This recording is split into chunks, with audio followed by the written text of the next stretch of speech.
Welcome to NFL Daily, where we never design bad concepts or bad plays. Here in the Chris Wesseling podcast studio. Very excited to be joined, as always, on the preview show by Patrick Claybon. And fresh from London, not feeling any jet lag, doesn't even need makeup, it's Steve Wyche. He's back. I just did my own. Really? You put a little powder on yourself? I'm a little dusted up. That's nice. That's a vet move. I don't know how to do that. It's good to have you back, though, Steve. glad to be back. You were saying you felt good, you felt fresh. You were there for a couple weeks over there. Any takeaways? Oh, yeah. I mean, London's one of the greatest cities in the world. We're going to talk about your Patriots. I got a good takeaway on them. Okay. But I will say this. Gerard Mayo is spot on with his assessment of the way his team is playing. But otherwise, the weather was good. I mean, everything was great. Okay, yeah, and you had your lovely wife there, and it was a whole thing. Good seeing you. The new mayor. Hey, Patrick, you should have seen Rosie on the motorcycle. Did you see the picture? No, I didn't.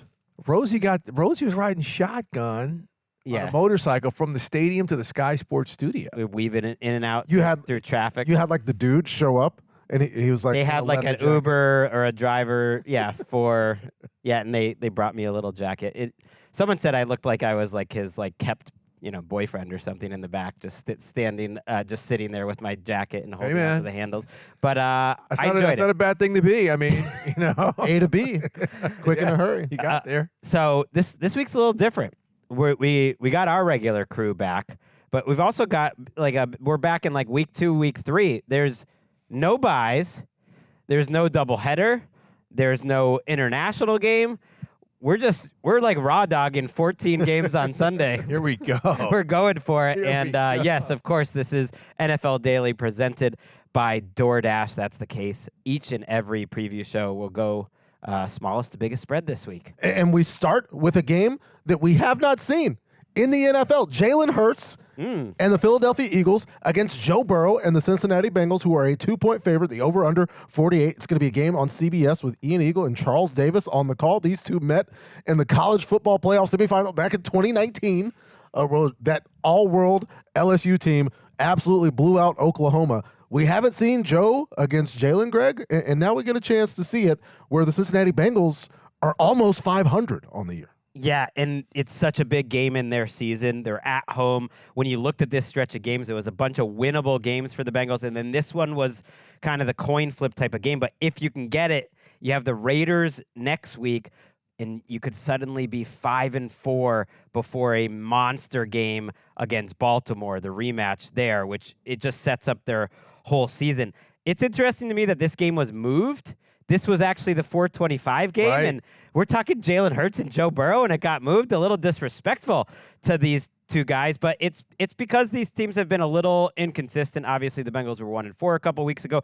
Their offense is in a little bit of a slump now too, which it's the type of time of the season, Steve, where you start wondering what streaks matter. Because if you just looked at the last 2 weeks, if the last 2 weeks are actually weeks 1 and 2, where you start to form these narratives. Here's what we would be saying about these two teams. Wow, I don't know what's up with the Bengals offense this year. Just averaging under 300 yards, not throwing the ball well, scoring 14, 17 points the last 2 weeks.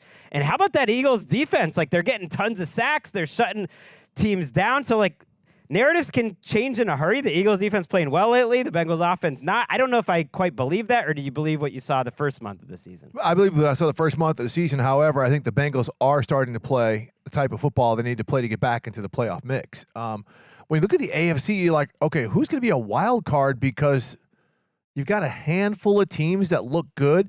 But I think the way the Bengals are playing, like I said, they're not that great on offense, but they're not killing themselves. Right, they're playing better on defense, but I don't love this matchup because, and Patrick and I were talking about this earlier, their run defense isn't great. Front seven and Saquon is killing it. Right, Saquon is running the ball well. The Eagles' identity now seems to be run first. They're kind of figuring things out a little bit. But I think the 2 points is good here. To me, I'm really I would probably favor the Bengals just because they're at home. And that quarterback, I mean, Joey B is just right now. I think he's been good for almost the whole year. Yeah, I don't think he's been the problem. I did want to ask Patrick though. Do you think Saquon Barkley will try as hard this week though? Now that he's not going to It's going to be tough to summon that motivation in a guy who's traditionally a good football player when he's not playing against his former team. We are joking to anybody just joining us for the first time ever. It's fun to discuss narratives and revenge games. But I think Saquon tries hard against a lot of people, which is a problem here for the Cincinnati Bengals, because I did want to see, and Steve and I were talking about this earlier before we got started on the show, the Bengals, the worst success rate run defense in the NFL. And so I was like, well, they are playing a little bit better now defensively, so I took out the first 4 weeks. If I take out the first 4 weeks, they're number 2 in terms of the worst. The Saints will be the worst, and they're the second worst team in the NFL in terms of success rate against the run. And it's tough for me to come into this game seeing what Saquon did against the Giants, knowing the connection with A.J. Brown and Jalen Hurts. It's a very difficult thing. And Nick Sirianni is on the road, so he doesn't have any home fans to yell at. That's a really interesting point because that doesn't go with my eye test, which is like, okay, they get Rankins back, they get B.J. Hill back, and they just, okay, you have your players back, you look like a better defense. The eye test, to me, is more worried about the Eagles' offense in this matchup. That Hurts, it's just been a weird season. And yeah, A.J. Brown comes back and is reminding me why he's right there in terms of first-team All-Pros. If he can stay healthy. Like, he is the offense. Everything just goes to him, and that's enough. He's just winning one-on-one matchups, and maybe you can keep doing that, but that's a tough way to live. Hurts holding the ball like an extra beat. Doesn't look totally comfortable. Like, every week or two, it seems like the offense kind of changes, and it's static. I do like some of the changes they made on defense. Cooper DeJean's playing well. Nolan Smith is playing well for them, so it's a fun matchup. I'm assigning myself this game early Sunday morning. Sorry, Patrick, you don't get this game. Oh, no. Oh, man. I like this game. Okay. I like this game too, but I'm glad it will get the full analytical experience of the beautiful mind of one Gregg Rosenthal. We had a beautiful game of football going on Thursday Night Football. People sleep on Thursday Night Football a while back, and then the Falcons and the Tampa Bay Buccaneers come out, and it's a calculator game. Points, and here we are a few weeks later. Atlanta, a 2.5-point favorite on the road against Tampa Bay because, Steve, a couple devastating injuries, one of them absolutely catastrophic to Chris Godwin, who's going to be done for the remainder of the season. Over under 46, Adam Amin, and G-Reg on the call. Can Tampa survive without its 2 top targets? This is interesting to me because Atlanta the last couple of weeks, I don't know what they are. I mean, they're not a great defensive team. So, yes, Tampa's going to be without their top 2 wide receivers, but Atlanta's not great stopping the run. They're not an extremely physical team up front. This could be a big Cade Otton game. Cade Otton's my guy. He is? See. I didn't know that. Shout out to Cade Otton. I'm a big Cade Otton guy. He's done good things for me, when I call on Cade.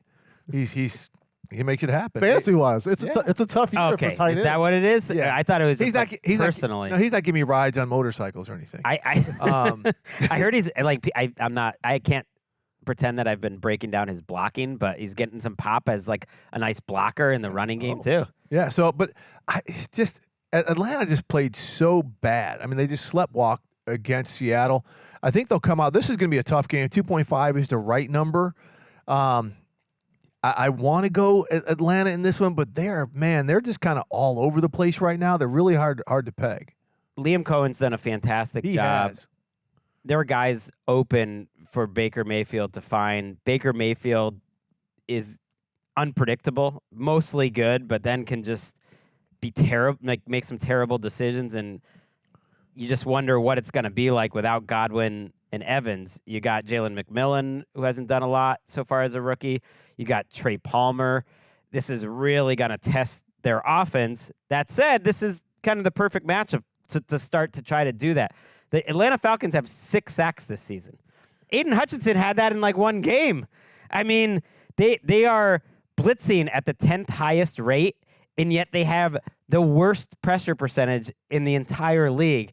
The Matthew Judon trade, I hit on this on our last show, has not worked out. No. He kind of looks done. He can set the edge.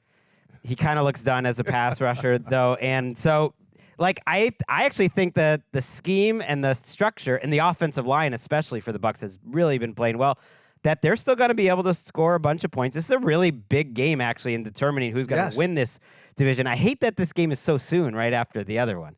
I know it's tough putting together the schedule, but these are the two biggest games in the NFC South all season, these two games, and they're done for the year now. Like, Atlanta could be in a really great spot if they win this game. Yeah, and this has been where Atlanta kind of wasted a rushing game last week against the Seattle Seahawks, where you leave in the first half, and Tyler Algier's over 9 yards a carry. Bijan is over 7 yards a carry in that game against the Seahawks. But the defense really couldn't do anything. And a lot of it was because Geno was playing at maximum Geno level. Maximum Geno. And if you cannot get pressure on Geno Smith with a full contingent, as DK had that touchdown late in the second half, late in the end of the first half, where Geno fires an absolute rifle. If you can get a look at the reverse angle on that one, go ahead and find it because it was a missile. It's difficult to imagine Jalen McMillan, late stage Sterling Shepard for the Buccaneers having that type of performance. And I know, again, MVP Baker, maybe that's died down a little bit, much to your I was Greg. I was tweeting at you while he was like just self-imploding in the middle of that game. But those are things that come with pressure, and the Ravens defense summoned some of that. It's rough for the Buccaneers, and I'll hop on a quick soapbox because we're mourning Chris Godwin's loss for the rest of the season. But you can compliment a wide receiver without insulting the entire position group. I'm so sick of somebody saying, "Oh, well, Chris Godwin's not a diva." Like, shut up. Cut that out, please. I'm like, anytime like a Larry Fitzgerald or a Julio Jones or anytime any of these guys come up, we have to demean the entire position group with this gendered insult that's so stupid and backwards. And I know anybody that says that isn't going to listen to anything I say because it's a particular type of person. But shut up. I'm sick of it. Just give a guy a compliment. No backhanded compliments. Stop it. I can't improve on that. Yeah, I mean, that is absolutely fantastic. There's some hot sauce. Drake London is going to get that treatment at some point. It's going to happen all the time. It's going to happen all the time. Just like one day I'll be dead and somebody's going to be like, well, I didn't agree with everything he said, but shut up. Just don't say anything about it. Put me in the ground. Keep my name out your mouth. Anyway. It's a great lesson as an adult. Don't slide in the little backhanded Just thing. compliment a person. Before we move on for this game, That was it's tough to strong. move off of that. Kirk Cousins can't move, and I just keep wanting to hammer that home. He can't move. He's not moving. I think it's amazing how productive they are. I actually give Kirk a lot of credit. He's one of the most underrated natural throwers of the ball over the last 20 years. Just a really he can spin it, and they're scheming around it. And the run game is still somehow working, even though he can't move. But he really can't move. So I kind of like the Bucs as a home underdog. I don't know why. I've been so down on this Falcons team, and the Bucs defense has tons of issues too. So I don't feel Not great. I don't feel very confident.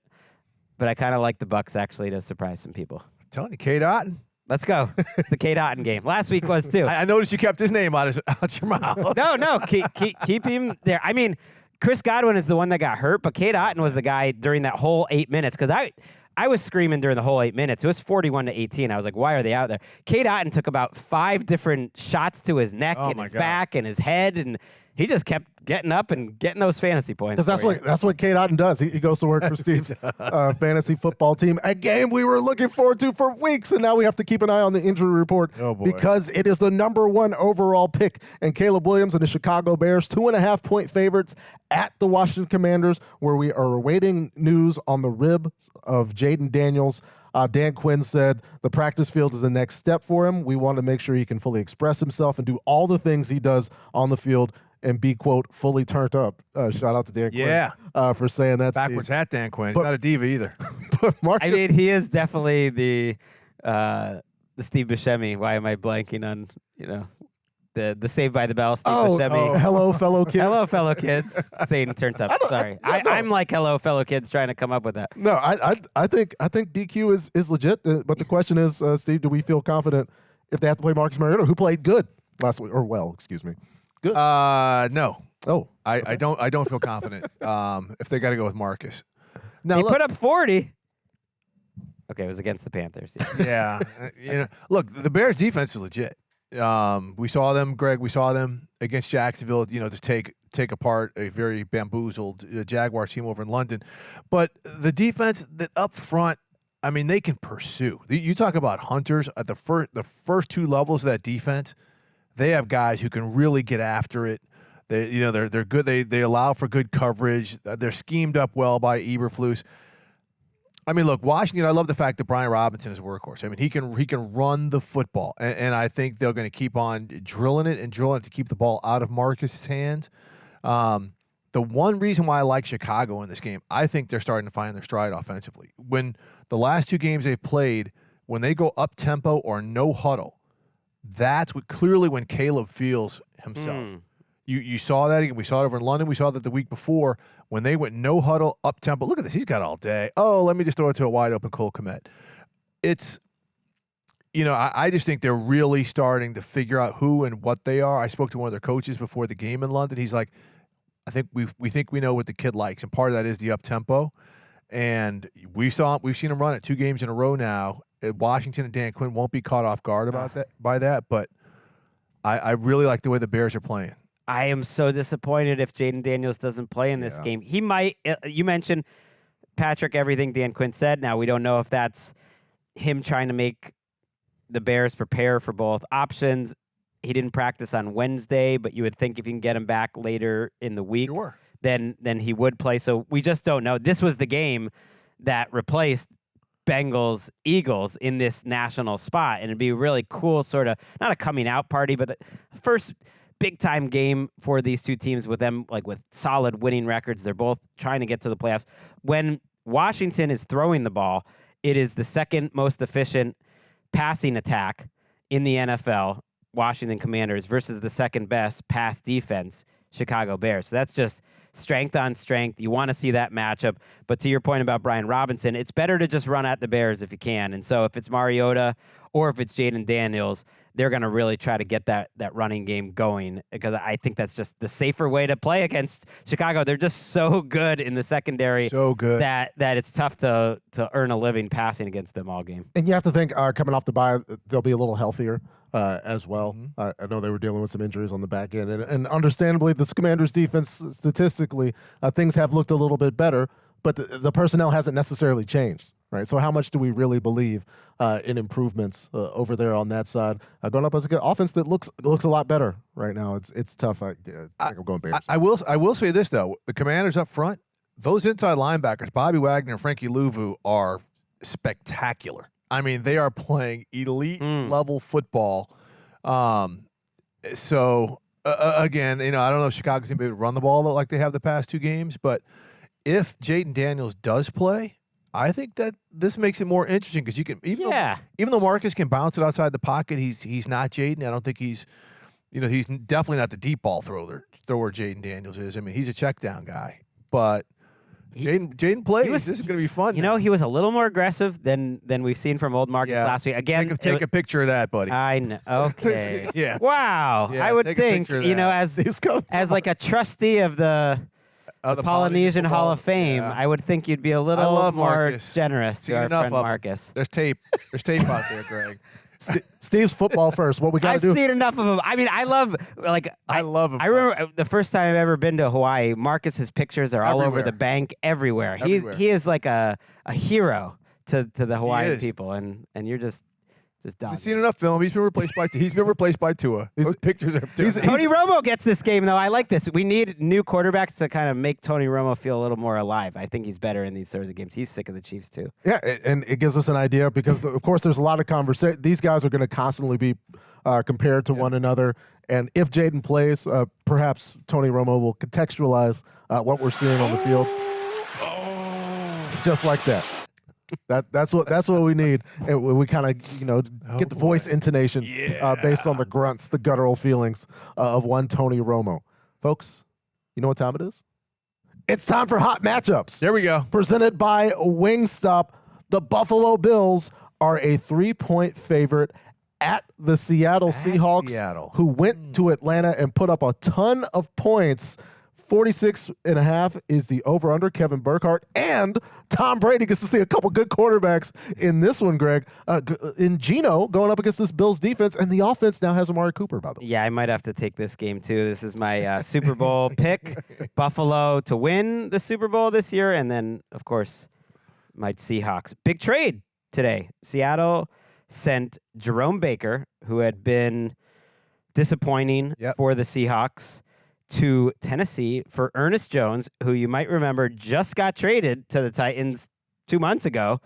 And they also get a 4th-round pick in the deal, the Titans do. So the Titans can look at it like we got a couple months of Ernest Jones, and we just upgraded our pick from a 5th to a 4th, and we have Jerome Baker on our team. Maybe he fits better. Didn't they get a 6th with Jones? Yeah, so they did like all the nerds like me, like you just look at like the business that they did, and you're like, well, that was a pretty good flip. Like they flipped Ernest Jones and they got a lot out of it. That said, Ernest Jones is the better player in this deal, and Seattle has major issues at the linebacker position that they believe Ernest Jones would be a good fit in helping them. And so I'm all for them being aggressive and trying to help a defense that I think has potential to be really good, because the front, we saw it against Atlanta.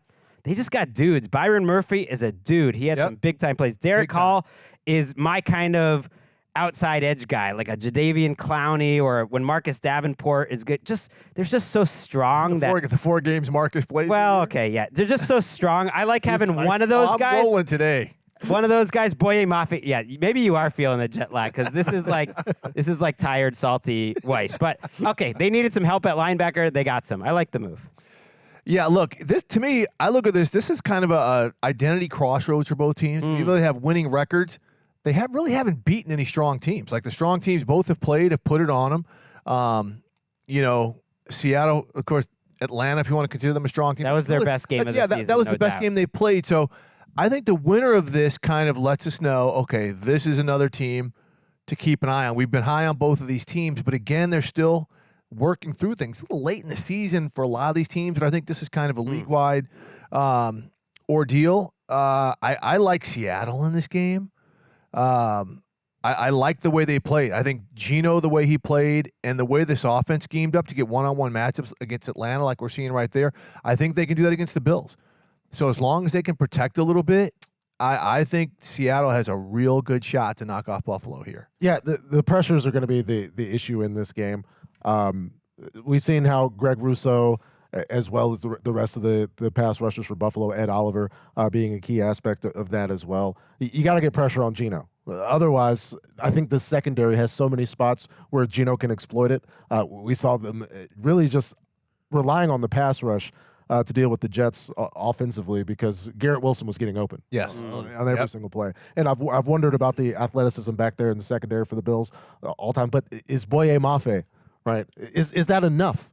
Can they get the pressure on Josh Allen? Because we've been waiting, right, for the good Josh Allen games, and we've got a couple of them back to back. The first half was nuts against the Tennessee Titans, where you're looking up and it's like, oh, Mason Rudolph is outplaying Josh Allen. Well, then the second half comes and all that gets wiped away. They scored 34 unanswered points, and I'm gonna need to see it from both of these teams, which makes it a difficult game to pick, because it's like what team are we getting here? Yeah, I lean Bills, because I do think that pass rush will get after Geno.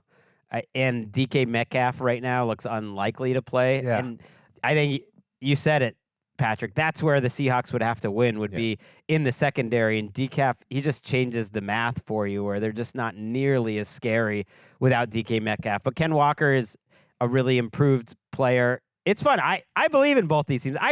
I think the Seahawks are going to evolve as over the course of the season, and Mike McDonald will have that defense playing better towards the end of the year. And I already know what their offense is. I think it's good. And the Bills are balanced. Don't sleep on the Bills. You saying you need to see more? I'm not sleeping. They're right there. I mean, I would say the Ravens and the Chiefs are at one level, and the Bills would be right behind them. They're right there. But like Patrick said, both these teams are like, okay, let's take the mask off. Okay. Right? Okay, they've beaten the teams that they should beat. Okay, they've played a cliche season so far, and Buffalo is a strong football team, well-coached football team, and Amari Cooper is really going to help them, right? But go to Seattle and win that ball game, and I think, it's not like I don't believe, but I think this is something where, okay, now let's start knocking off some quality football teams. Yeah, I'm looking at Dalton Kincaid maybe in this game against some of those linebackers and maybe the safeties.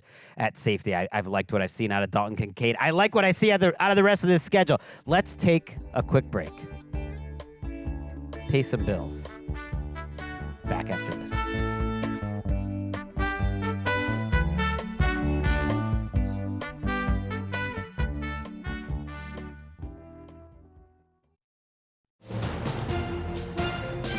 back on NFL Daily, and yeah, we got cranky Wyche here, spicy Wyche. It's not cranky. Spicy. You know who else was cranky this week? Talking to the media, Tua Tagovailoa.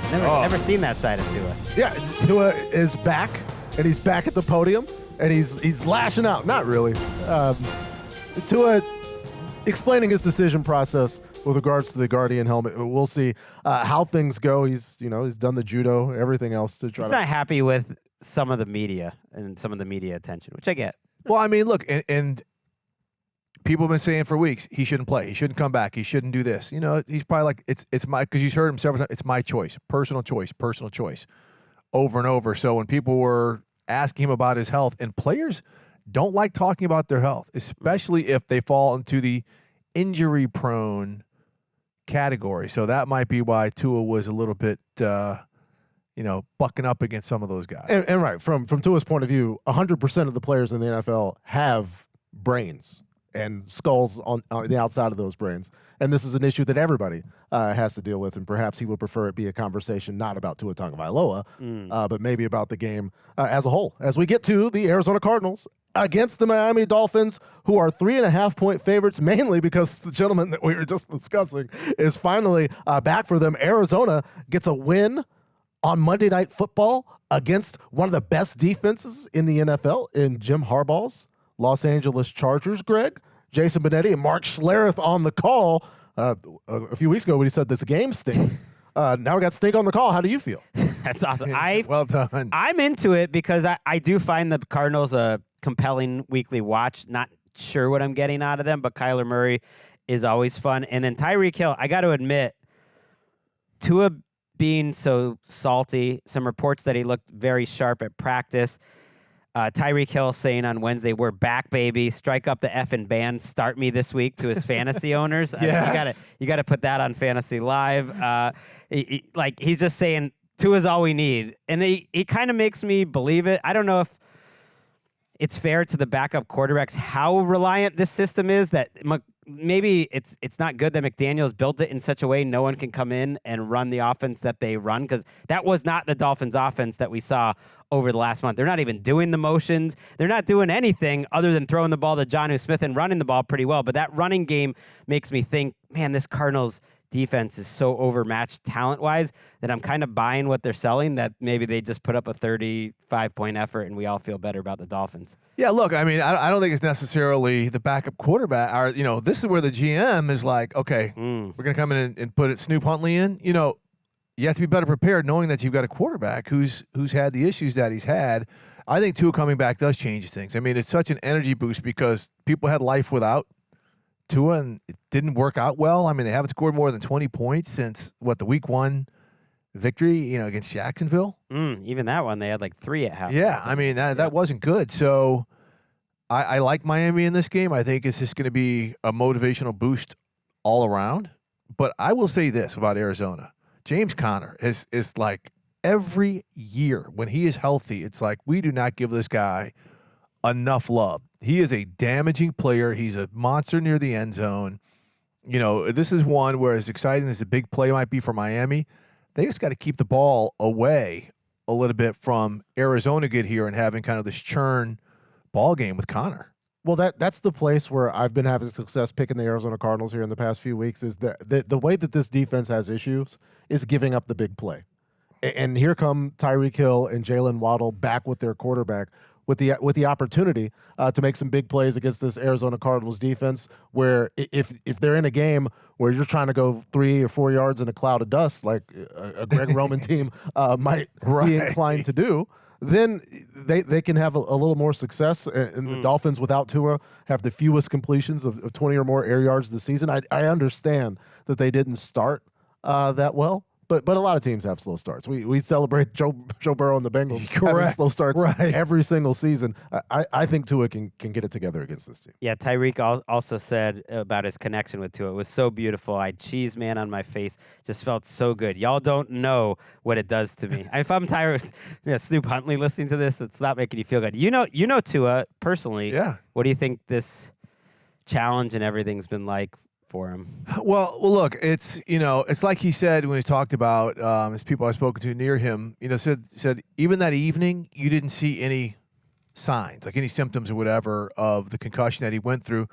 It is a personal choice because people who play football right now, they get hurt. They bounce back right away. It's 20 or 30 or 40 years down the line a lot of times when the things really don't show up. And I can tell you this, and I've spoken to Earl Campbell. We know how broken down the Hall of Fame running back is. He said he wouldn't trade a thing for the glory of playing football that brought him.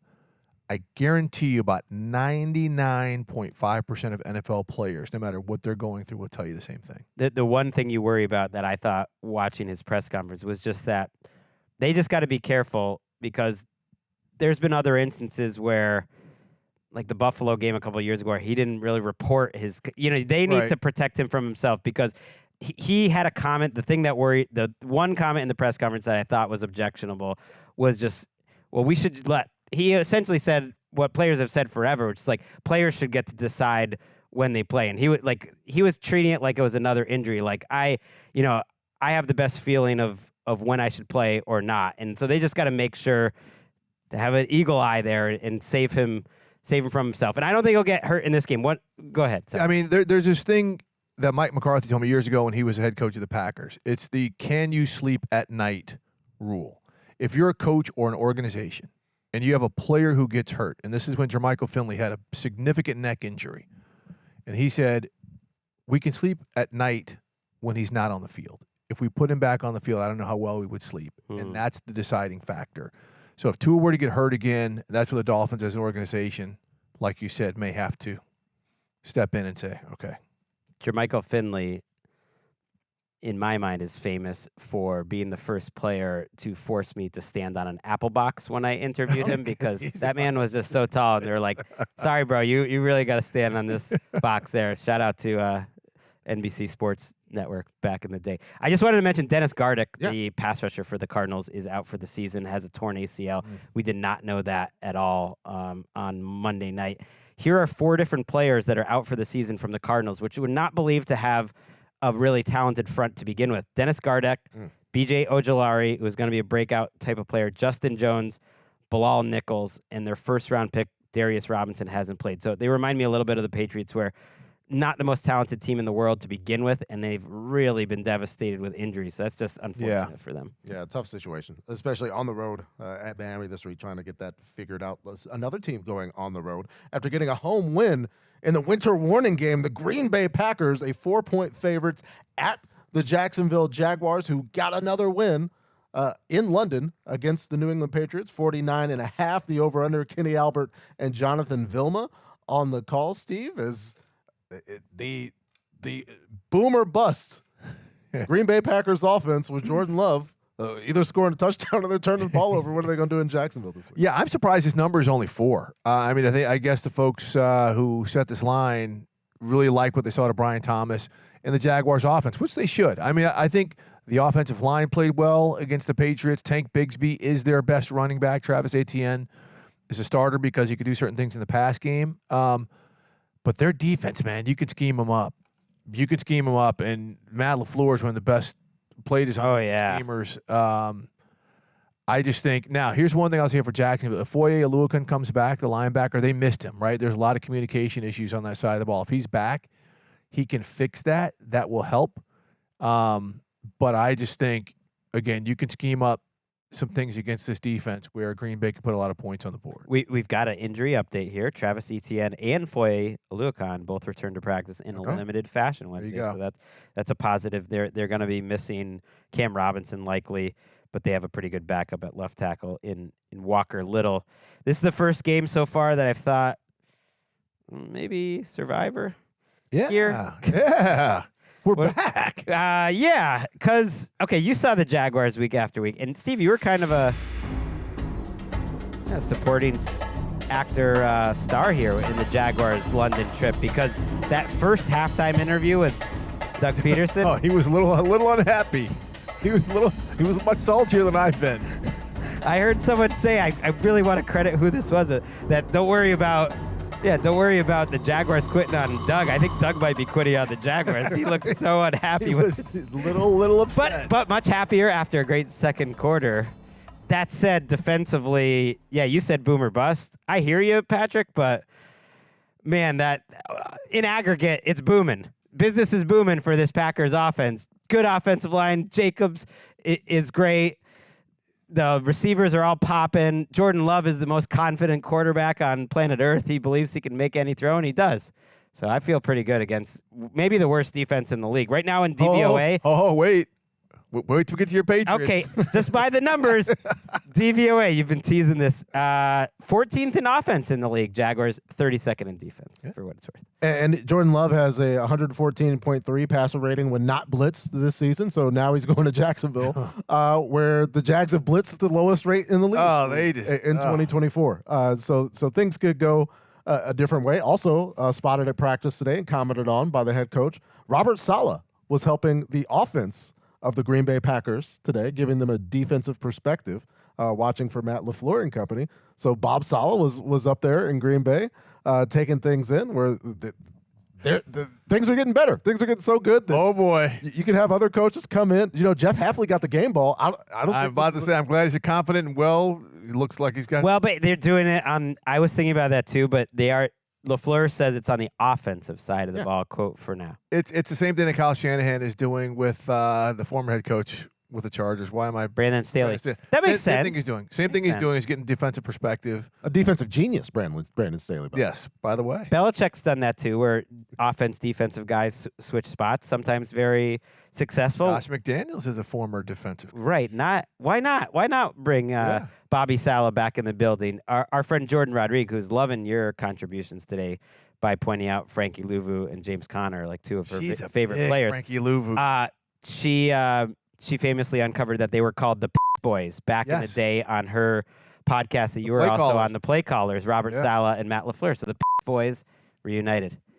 Best man in his wedding, by the way. Just really? Friends Okay, so out. I didn't know they were that tight. Friends hanging out. Wait, did we decide on the Survivor? I'm kind of down with this. Packers. Let's go. Let's do it as our team. There are bigger spreads out there, but we're trying to be a little spicy. Competitive. Let's go. I've made several mistakes picking the Jacksonville Jaguars in 2024. If you guys, all we got to do is get the win. We don't even got to cover that spread, but I think they will.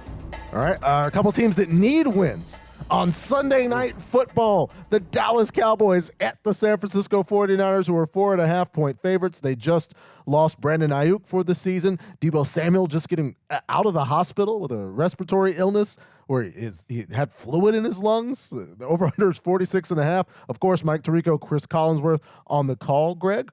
The Cowboys coming off a bye. The owner and coach going at it. Media quotes. Everything's great in Arlington. Yeah, let's start there because for the 20 years I've covered the NFL in some capacity, I've never heard a team owner say that his coach is designing bad plays and bad concepts publicly. Let's listen. Mike McCarthy was asked about that on Wednesday.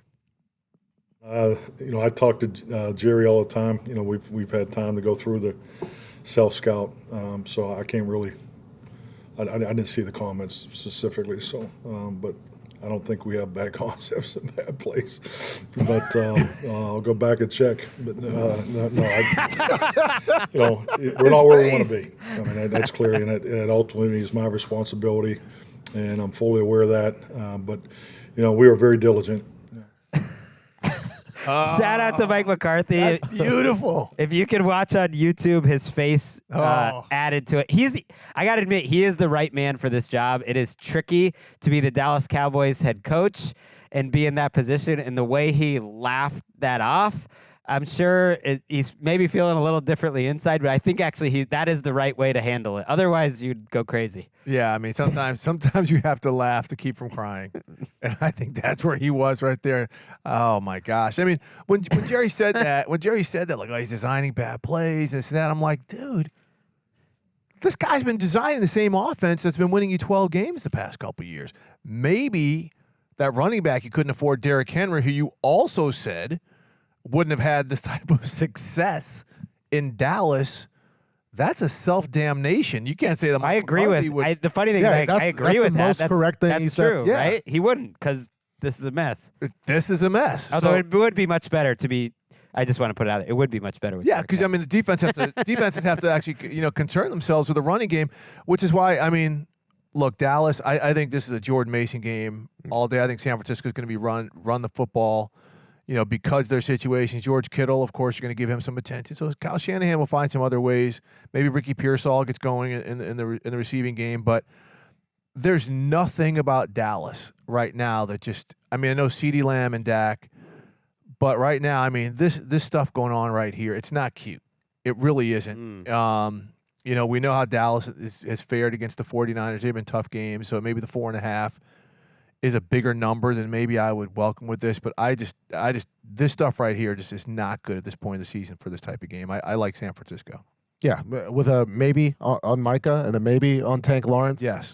In this game. And if you're a 49er fan and you were concerned with the lack of red zone success against Kansas City, you come into this game where Dallas is giving up 74% of the time. If you make it to the red zone against the Dallas Cowboys, you're getting in the end zone. You're giving up touchdowns, and they've given up the second most rushing touchdowns in the league right now, and that's with the early bye week. So, you would have thought some teams would have come up and got closer to Dallas. That didn't happen this past week. They're just so poor against the run, against the guy in Jordan Mason who's got the second most yards and the second most carries in the league. It just feels like an easy one to decide, Greg. Yeah, in terms of picking the winner, I'm not going to pick against the 49ers, but this isn't the 49ers. Neither of these teams are having a good time, and it's partly because of expectations. The 49ers have been so close to winning it all. They're used to being one of the best teams, so when they have these sort of injuries and they're not as productive, it's a drag. And it's the same for the Cowboys. Think of how different these teams feel than they did going into the playoffs, for instance, a year ago, because Purdy's out there. We don't know if Debo's going to be playing. I know he's out of the hospital. It's going to be tough, man. And Juwan Jennings, we don't know if he's playing. Brandon Ayuk, he was never like the full Ayuk this year, but this isn't the same offense. Everyone thinks McCaffrey's going to solve everything. He will help quite a bit. I don't want to discount that. Right. But they're not going to be last year's 49ers offense just inserting Christian McCaffrey. Brock Purdy, you're so used to, if you go to those EPA charts, EPA plus CPOE, and Brock Purdy number one by far, Brock Purdy number one by far, even when he's not playing well. It's now he's down there in the 10 range, and it's just another good offense. It's not the 49ers offense. So I want to believe in a world where Mike Zimmer has a future still coaching in the NFL. They had a bye week to maybe clean some things up, so maybe they'll be a little more sound. I actually tend to think this is going to be a very close game. It'll be a close game. We'll come down to the wire, and I lean 49ers, but not by a ton. And I tell you, the Niners defense, I mean, have you That's seen what I mean. Have you seen a game where you're like, man, they're back? No. They're not up front. They're not killing it like they normally do. They have a couple outstanding players, but we've learned that that's not enough. Maybe, firing your coordinator because they couldn't keep the best quarterback we've seen in 20 years from winning the Super Bowl. Anyway, I don't know. That's a tough one. Leave that game. I mean, they kept them to, 10 points in the first 9 possessions or something like that. They played well enough. They had a 3rd and 7 to win the game. It was Kyle's offense. Anyway. We'll go to our next game. The Indianapolis Colts at the Houston Texans, who are a 5-point favorite. The over-under 46. Andrew Catalon, Tiki Barber on the call as the Houston Texans had a loss in the closing moments against Green Bay. Indianapolis just in an absolute rock fight against Miami, getting a win last week. Steve and CJ Stroud talking spicy on the little spicy. CJ on Wednesday says, okay, we're going to get our offensive line issues together. Media, keep that same energy that you've been giving us talking about how bad they suck. So I think there's a little attitude. Little Bobby Slowick's been getting guys fired up. Look, I mean, the one thing, you play Indianapolis, Gus Bradley. He wants his guys up front to win without a ton of blitzing. They play a lot of zone. I just think Houston's is gonna get rolling right here. I think this is they're a 5-point favorite. I like him in this game. I want TJ to be spicy. I want Joe Mixon. I think Joe Mixon can get some ground game here too. I think this is a really good opportunity. We'll see what their defense, Houston's defense, can do, but it's going to be tough sledding for the Colts offensively. Yeah, the Texans' defense matching up with the Colts' offense is the mismatch in this game, and because the Texans' offense has been a little disappointing, maybe the best they looked all year was actually that Week 1 game against the Colts. So maybe they'll be happy to see their division rival in this game, but that Texans defense just better and better, very sound. They're bringing up guys like Neville Hewitt and he'll just step in and make a difference. They signed Devin White actually on Wednesday, so that's interesting. I don't think he'll play for them right away, but if someone can get consistent play out of Devin White, I think it would be D'Amico Ryans. So that mismatch, I think for the Colts, it's just hard to believe in them. We don't know if Jonathan Taylor is going to play this week. He makes such a difference for them. But I was thinking about this. I was looking at Anthony Richardson's numbers, and he's got some Joe Namath-ass numbers, like some 1960s AFL numbers. Joe Cap numbers. Yeah. Joe Namath went to the Hall of Fame with these numbers. It would get you there back in the day. And what I mean by that is more interceptions than touchdowns, under 50% completion, but like 16, 17 yards per completion. Right. 8 yards per attempt. That's how they used to play back in the day in the AFL. So we're bringing it back to a simpler time that people all enjoyed. And time will remind us as we look back to week 1 and we think like, well, Anthony Richardson played all right in week 1 against the Houston Texans. He was 9 of 19.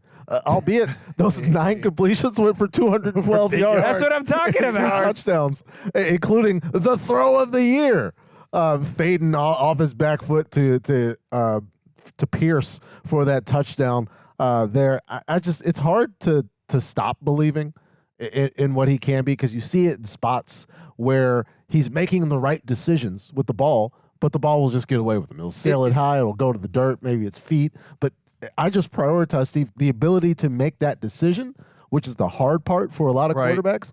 He's getting that. It's everything else he has to put together. By the way, is Pierce like the AFC's Rashid Shaheed? Yes. Because every time you see him, it is like a 50-yard completion downfield. Just throw a ball to him more. I'm telling you. I cited this stat on Wednesday's show of average place on the field after 3 seconds. You know how far the receivers are down the field, and Alec Pierce leads the NFL, and he is the furthest down the field.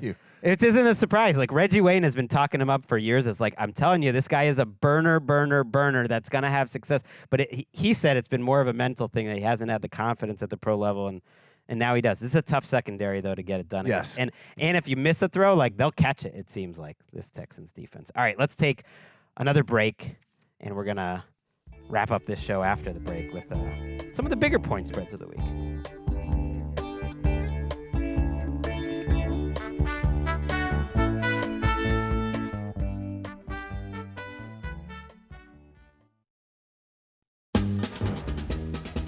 Back on NFL Daily, and yes, they made a rule that Monday Night Football can flex now, but it's only late in the season, because I have a feeling, Patrick, if they saw the way this Giants team was playing and it was December, we would not be seeing Giants-Steelers on Monday Night Football. I agree. But because we are locked in at the moment, we will be subjected to Daniel Jones and the New York Giants on the road at the Pittsburgh Steelers, who are a 6.5-point favorite after Russell Wilson was cooking the Jets, especially in the second half. The over-under at 36.5. That's a number for you, Patrick. A lot of confidence in points, Steve. Joe Buck and Troy Aikman on the call, but it is Dimes on the road, which has meant something this year. Yeah. No, good yeah, talk this is one of these games. I don't think it's going to be an aesthetic dandy. This is not an HGTV game right here. Look, I'm going to get to Russell Wilson, because I know he just looked fantastic. He was pushing the ball down the field. If Pittsburgh gets that out of him again, I think all of us are going to be like, okay, all right, Pittsburgh is in this to win this. We know that Pittsburgh is Pittsburgh, but if Russell plays like this with that type of connection that you're seeing right there, especially the way he just drove the ball, I mean, over and over, some of them were pop flies, as we saw, but his receivers made the play. We'll see. I don't know.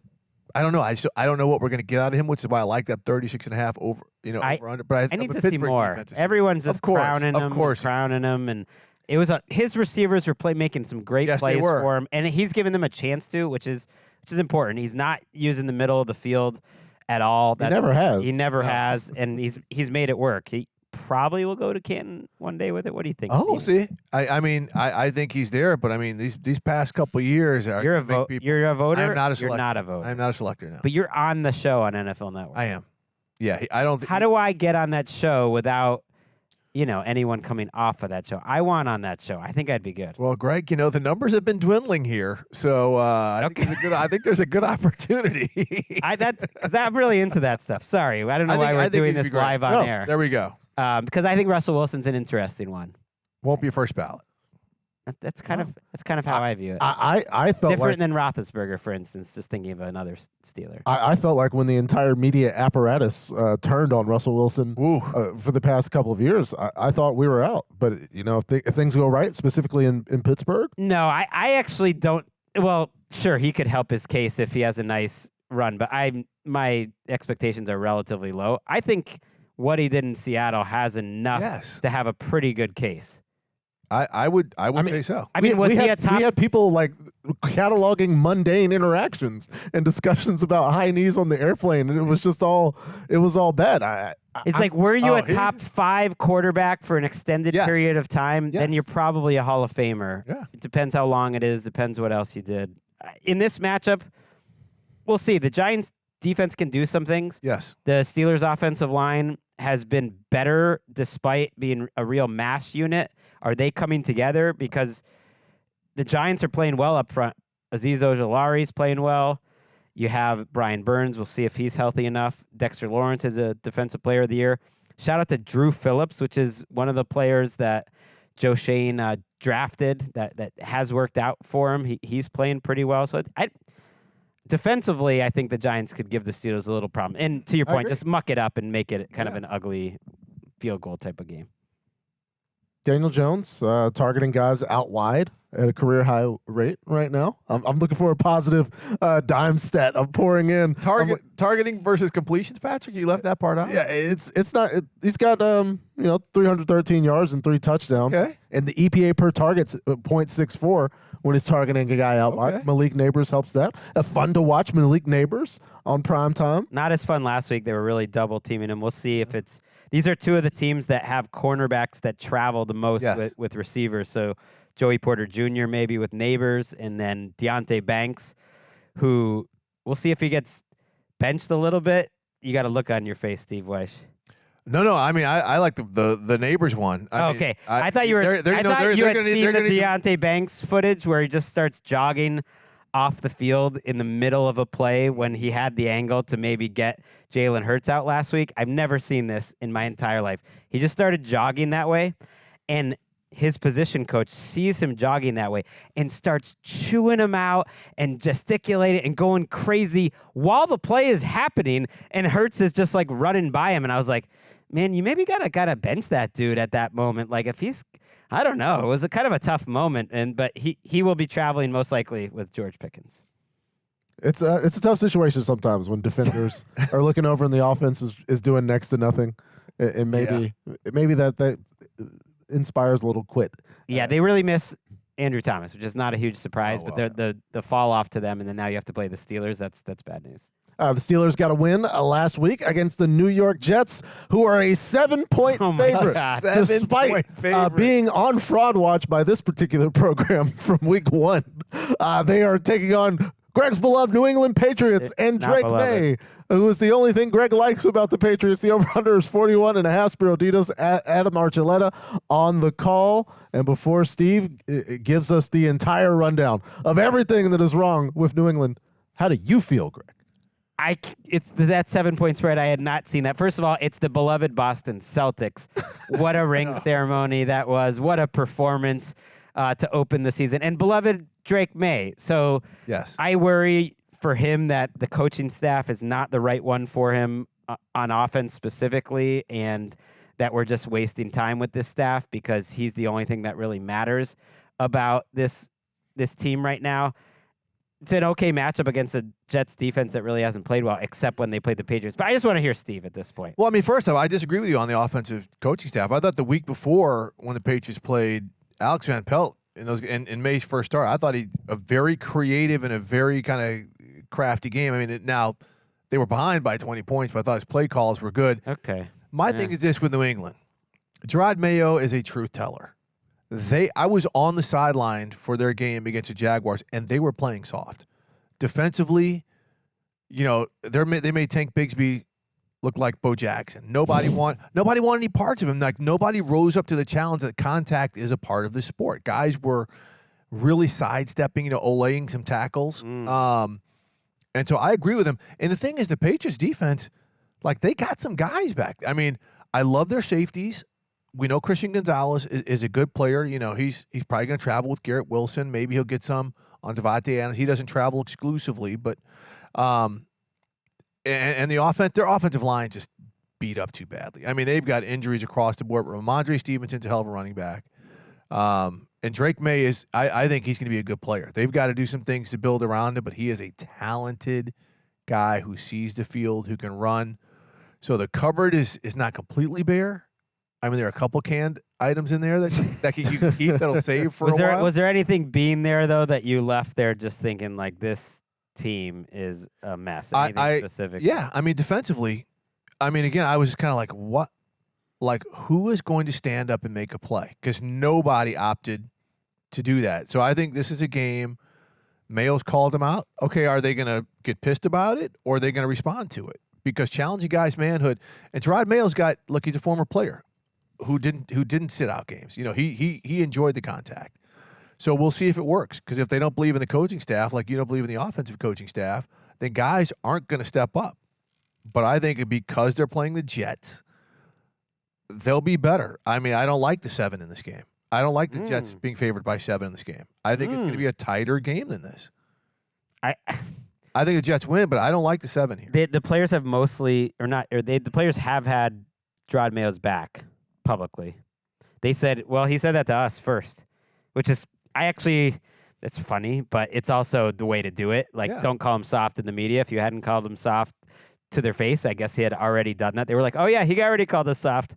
So there was actually a report in Boston on Wednesday that he won't even have his job. It's not credible at all, but it's just crazy that's already popping out there. I don't think that would be the case, but I do worry on offense that they're just spinning their wheels, and every different receiver at different points have had little comments where they're just not happy about things. Like KJ Osborne sort of laughed when they asked, like, do you want to be traded? And he's like, well, what do you think? It's like, okay. Like, So we got KJ Osborne, Jalen Pope. We're talking about Amari Cooper, Devontae Adams, D-Hop getting traded, and we're talking about KJ Osborne. Yeah, but Jalen Polk is honking every week and playing what has he done? poorly. He said he has the best hands in the league. Yeah, he's got like 12 drops. In what league? It's just a bad.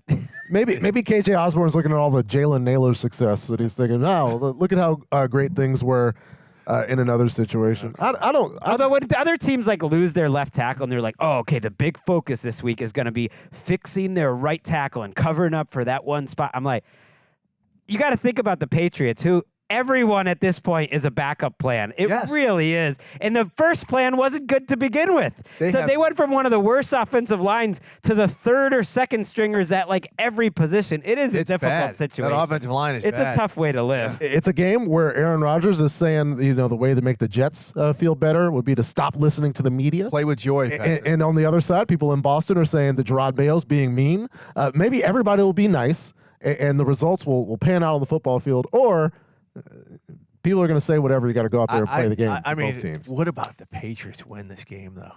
It'll be so happy in New York if the Patriots knock off the Jets. It's true, because Aaron Rodgers, like this week on McAfee, tried to do the thing where, hey, I got to be a better leader. He actually had some accountability where he says, I need to change my style of leadership, like bring the joy to the field or whatever. And our old friend Hawk, who I used to do Game Day View with, was like, doing a great job. Was like, bro, if you're coming up, it's too late for that. You can't be changing your leadership week 7. Like, that's what you do in the offseason. If you're a leader, like, you got to be consistent and have like a certain approach. You can't suddenly like be, oh, I'm happy-go-lucky Aaron Rodgers in week 7. I don't know. Winning makes all that.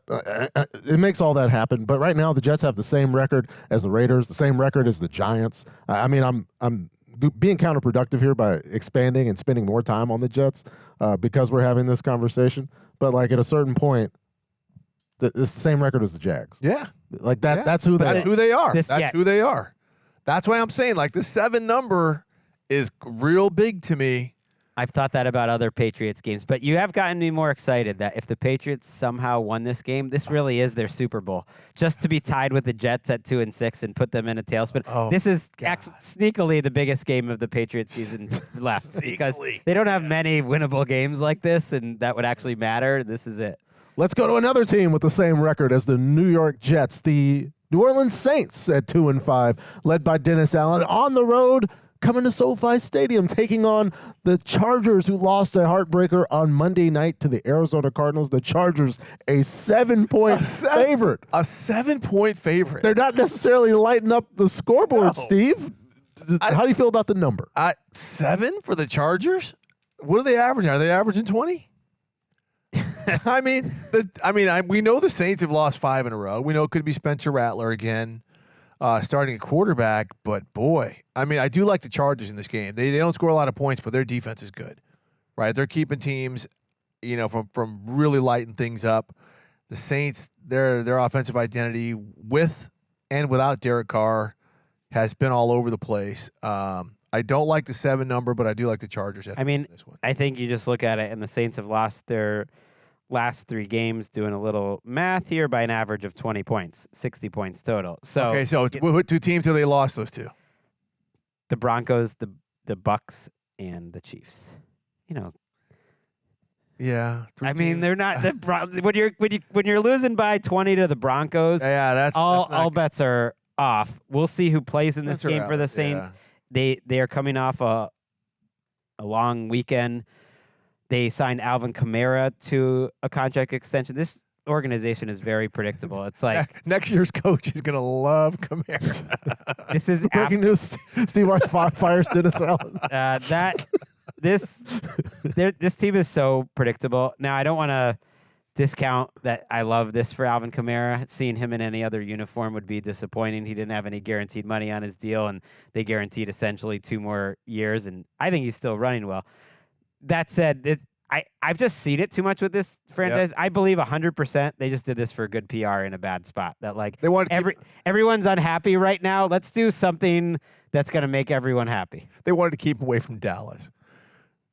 Maybe since the Cowboys go after running backs to improve their team. Yeah, the vibes are down so horrendously, and when we look at Tennessee, watching all of their former stars have success almost everywhere else, and we're going to add DeAndre Hopkins to this. It would be a heartbreaker to see Alvin Kamara somewhere having success, making a playoff run, considering how much he's meant to the folks. It's the defense, though, that's their problem. And which is like, wow. They're 19th in defensive efficiency right now, and I think Herbert's played his best 2 games of the year in a row, and his arrow is pointed up. The Saints defense have given up the most rushing yards over expected since week 3. They have the 4th worst pressure rate. So Herbert's actually faced a lot of pressure lately, but I think you can protect him in this game. And I don't know. I actually would take the Chargers. I would even take the points. You take the 7 in this? Sure. I think the Saints are just hands off right now. Yeah, it's such a bad situation, and I understand because I went and did the math, so that's a scary proposition. It's 17 points a game for the Chargers here this season, where that they're scoring. Yeah, where you're starting to wonder. And again, there were some plays that could have been made on Monday night by Chargers receivers that were ultimately not. But here we are in yet another season where you've got a good quarterback for a team that's coached by a Harbaugh, with Gregg Roman calling the plays and orchestrating the offense. And we're wondering why they're not necessarily having the success that they could be outside, and the investments and the talent on the outside are a little bit lackadaisical. But yeah, that's what it is. They have no explosive. They have a quarterback. For but it's 2024. Like, you know. Yeah, they. And McConkey's been good, but he also is always like he's playing through something. Like he gets hurt. It seems like every time he gets tackled, but then he's like fighting through it and gets up. I did want to point out the Saints are getting Vince Carter a ton of people back. No, I'm not saying that. What does that mean? The guy who acted like he got shot every time. I don't mean fouled. McConkey's acting like it. I think he's playing through injuries because he's maybe not physical enough at the NFL level yet. And credit to him, he's playing pretty well. The Saints should get Taysom Hill, Chris Olave, Cesar Ruiz, Lucas Patrick, and Pete Werner back. That helps. Those are 5 big-time starters for them, so Yeah. that's important. Maybe the 7's not too crazy. Maybe Vlade Divac. Congratulations to Vinsanity on his induction into Yes, the Basketball absolutely. Hall of Fame. Absolutely. Herbert attempted quick passes at the highest rate in the league. By the way, his teams are crowding the line of scrimmage. I would say Novak Djokovic. There's a guy who loved to accentuate his injuries, let everyone know, but also one of the greatest of all time. Yes. The Baltimore Ravens, 8.5-point favorites at the Cleveland Browns. The over-under is 44.5. Tom McCarthy, Ross Tucker, and Jay Feely on the call, as this will be Jameis Winston starting, Greg, with Ken Dorsey calling the plays, as Kevin Stefanski has decided to step back from his play-calling responsibilities, and he gets to do it. Ken Dorsey does against the defense that's allowing a lot of success on the outside. Can they get it, Greg? Yeah, Marlon Humphrey is questionable for this game coming off that knee injury. It sounds like it's not a long-term issue, but could keep him out this week. And you mentioned their cornerbacks have struggled. I proposed they go ahead and acquire Marshawn Lattimore from the Saints in my trades we like to see. Who knows? Maybe in a couple weeks. I don't know if the Saints would ever give up. Jameis Winston, this change that he's starting, because Dorian Thompson-Robinson isn't healthy anyways, but reportedly it would have been Winston. Who knows? But now that Stefanski isn't calling the plays, it's yet another moment in this season where I wonder who is making these decisions. It's unclear to me if it's Kevin Stefanski making these decisions. Yeah, that's weird that Kevin decided to step back and do this. It's kind of like, okay, we trade away Amari Cooper. We really don't have, a ton of threats, and Nick Chubb is back. I'll tell you this, Jameis is going to push the ball down the field. We know that about Jameis, and we know the secondary has been real hot and cold. They put their linebackers, the Ravens have put their linebackers in some stressful coverage situations. I just don't think the Browns have the targets to really stress those guys out that much.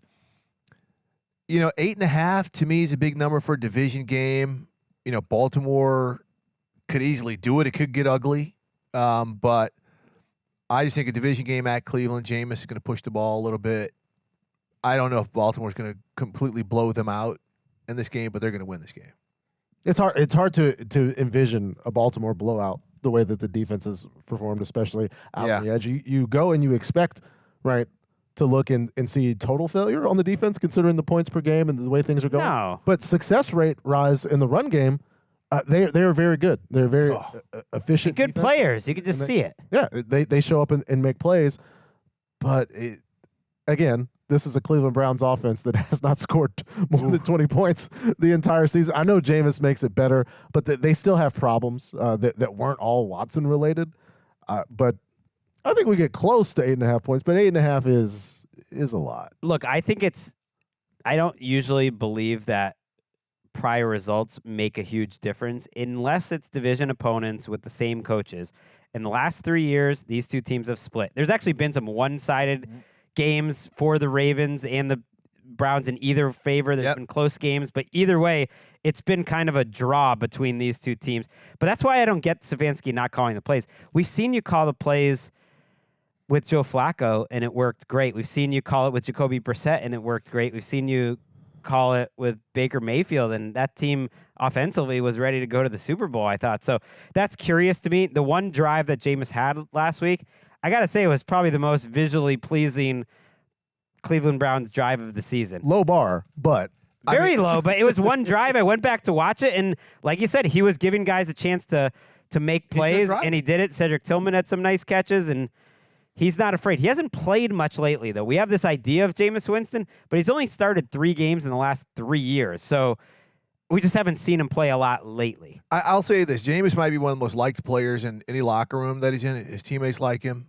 Aaron Rodgers talked about bringing the joy to the locker room. Jameis does that. So we'll see. I mean, I spoke to a defensive coordinator this year whose team put it on the Browns, and he was like, we really thought they were going to go to Jameis, and actually the way he pushes the ball down the field would have caused us problems back when Deshaun Watson was healthy. So, again, we'll see, but that's a good point. He hasn't played in a long time. It's a little chaotic going on in Cleveland. Well, and can they protect? I've never seen an offensive line, and I don't know if this is Watson or the coaches or the line. It's probably all of them, and they can't pick up a blitz. Ken Dorsey's problem now. Week after week after week. It kind of was Ken Dorsey's problem, though, in Buffalo, too. So the Ravens can certainly get creative. I did want to give you a Ravens stat. Okay. only 4 teams since 1990 have averaged 7 yards per play through the first 7 weeks of the season. One of them is the 2024 Ravens. So that is the level that they are at. I will see if you guys can guess any of the other 3 teams that average 7 yards per play for the first 7 games of the season since 19. Well, the 17-1 Patriots. I mean, Randy Nope. Moss. No. Surprisingly, no. The second year greatest show on turf Rams. It had to be. Yes. Yeah. You yeah. got it. Is that 9? That's one. That's 2000. 2000. Good job, because that team was a wagon the year after they won the Super Bowl for a while until they had injuries on defense. Wow. And they weren't. And then they go to the The Super Bowl, and 23 the other team Dolphins, cheats. Oh, okay. last year's Dolphins, and then the 1992 49ers. That would have been a tough. Okay. Steve Young. So there you go. That's how good they are. And I like reading like the Derrick Henry quotes just about how amazing it is to play with Lamar Jackson. They're just so happy together. It's great. I'm just knocking on wood. Okay. It's The a lot quote of was fun. amazing. Everyone was really excited about when Lamar went blocking for Derrick How Henry. about that? He should have scored on that play, and also Zion McCollum with an insane chase down to get him on the other play. Like, Yes. Derrick Henry could have had 2 70+ yard touchdowns. But he said his slow butt, so he's gonna make sure he. Yeah, he actually ran too fast because Tylan Wallace had the 3rd fastest speed from that game, and he couldn't catch up to Derrick to throw the block against McCollum to spring him, so he could have slowed down and got away with that, though. So we go from a generationally good offense to the Carolina Panthers taking on the Denver Broncos on the road at Denver. And congratulations to Bryce Young. You are now the starter with Andy Dalton dealing with an injury. The Broncos favored by 9. The over-under is 43.5 with Jason McCourty and Chris Lewis on the call. Steve, it's a rough spot for, hey, congratulations, Bryce. Now you're back against the #1 passing efficiency defense in the NFL. Yeah, and hopefully Andy Dalton's okay. I know he's in the car accident with his family. I think he injured his hand in that accident.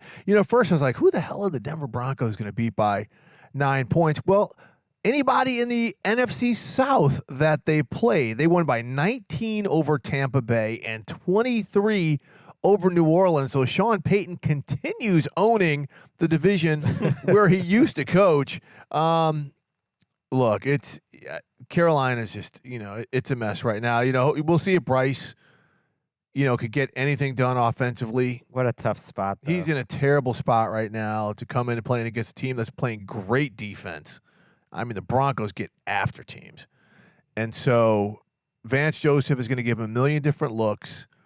We'll see if he can stand up and bounce back, but I'm the 9 does not seem completely out of reach to me now. Yeah, the best thing Sean Payton did was hire Vance Joseph.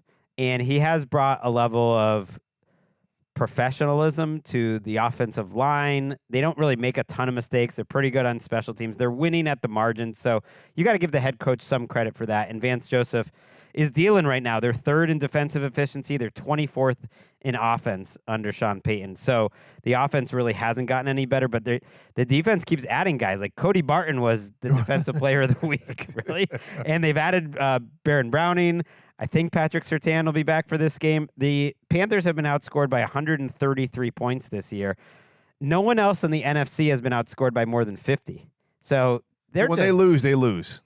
And they always lose. They only won once. So except for that Raiders game, they always lose. So it's a tough spot for Bryce to re-enter the lineup. Guys are thinking about, are they going to get traded? Deontay Johnson, stuff like that.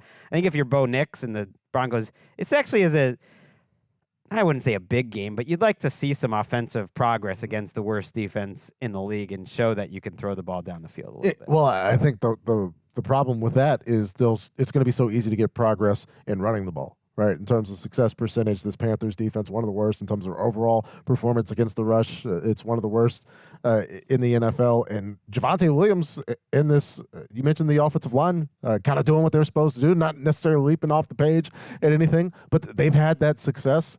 And it's tough for me to imagine the possessions really being enough to get a proper evaluation for Bryce against the defense that's really good. And I don't know that Bo Nix is going to need to do No, he won't. any kind of thing against this team. It's just a bad team all around. And Andy, surprisingly, didn't fix all of that by playing a few games. The Broncos are going to be, 5-3 here? How about that? Halfway through the season. A little bit of a surprise. Shout out to Jason McCourty making He's his so debut good. as like the solo analyst. He's so Usually it's good, like a though. 3-person booth with Tiki, but hey, no bye weeks. All gas, no breaks. One more break for the podcast, though. We'll be back after that.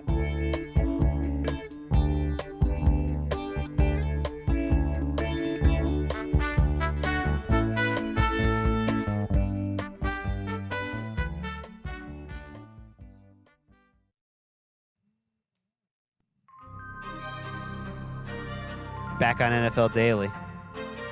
Chiefs haven't lost in a long time. We were all different people back on Christmas of 2023. It was innocent times. We didn't know if interim head coach Antonio Pierce would get the job long term, but then he pulled off the upset, making Patrick Mahomes look worse than maybe any game I've ever seen, and here he is now, and they get the rematch. A generational performance by Jack Jones of the Los Angeles Raiders, who was all over Patrick Mahomes in that game, had a pick six as well, and the Chiefs decided they weren't going to lose after that. They are a 10-point favorite at Las Vegas, where they have had a lot of success, almost exclusively success with Patrick Mahomes. I think Patrick Mahomes is lost. I don't think he's ever lost in Vegas. In Las Vegas. 41.5, the over-under. Kevin Harlan and Trent Green on the call, so that part will be exciting. Does Gardner Minshew make it exciting? I can't even say it. No, forget about the Raiders in general. This team is forgettable. Let's talk about the DeAndre Hopkins trade. If you were listening on Wednesday's show, some trades we'd like to see. We had Hopkins going to the Chiefs. I think we even threw out a 4th or 5th round pick. And so, look, we nailed it. You nailed it. Fun pickup. How much does Hopkins have left? I think enough. I watched the game he played early in the season where he had a number of targets and stuff. Like, he looked like he had juice. He had a little bit of an injury, and so that's always going to be a concern with an older player, and we'll see. But he needs a quarterback that's going to need to just trust him in situations, because he's not going to be that open, and a quarterback that's accurate can put it in a position where he can go make tough catches. I mean, that's Patrick Mahomes. This is a godsend, I think, for Patrick Mahomes, who's trying to make it work with like Juju Smith-Schuster and Justin Watson. He's essentially going to play the Justin Watson role, and I'd much rather have DeAndre Hopkins playing the Watson. And he's going to look a lot more athletic and a lot more healthy playing with the Kansas City Chiefs. I mean, just like Amari Cooper looked better playing for the Buffalo Bills. It's going to be really good. With Kelsey, you almost have to have two intermediate route runners, right? Kelsey in the middle of the field, intermediate guy, kind of hashes and out, kind of like Rashee Rice, kind of like Juju is doing. So you get a guy who can win the 50-50 balls. So you're better in the red zone, right? That's a situation where they've got it. The Chiefs have to improve a little bit, open up some things for the run game. But, this game here, there might be a couple of defensive scores for the Chiefs as well. I mean, Gardner Minshew's been very kind, with the ball. And so, look, what's it, number 10? I don't know if that's kind of a big number for a division game between these two, because they've tended to play, but the Chiefs have wiped him out a couple times as well. This is the worst I think Minshew's looked as a pro. I feel for him. He's usually not this bad. Last week was just not good. Brutal. And he comes in a situation, right, where he's not expecting to play. Maybe that has an aspect, but the season long, right? He's done a couple of really really questionable decisions throwing the football, where it's kind of gone the other way, and the other team's gotten points out of it. But I'm looking back. I'm thinking back.